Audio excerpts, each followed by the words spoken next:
The red lever is really well hidden under the driver's side dashboard. You have to bend down to see it. Right under there. Can you see it?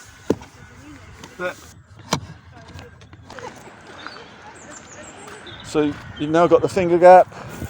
Come round to the front. Locate the lever just to the left of the badge.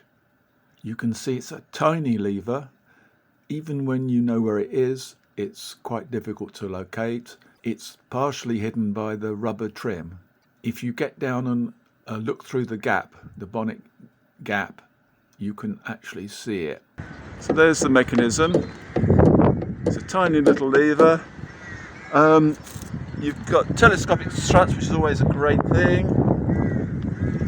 So you check whatever you need to check, you put any caps back on. So the technique to close these is to drop them from about a foot or 30 centimetres. It's quite a light bonnet. Now you heard the click, that's the satisfying. I can't move that.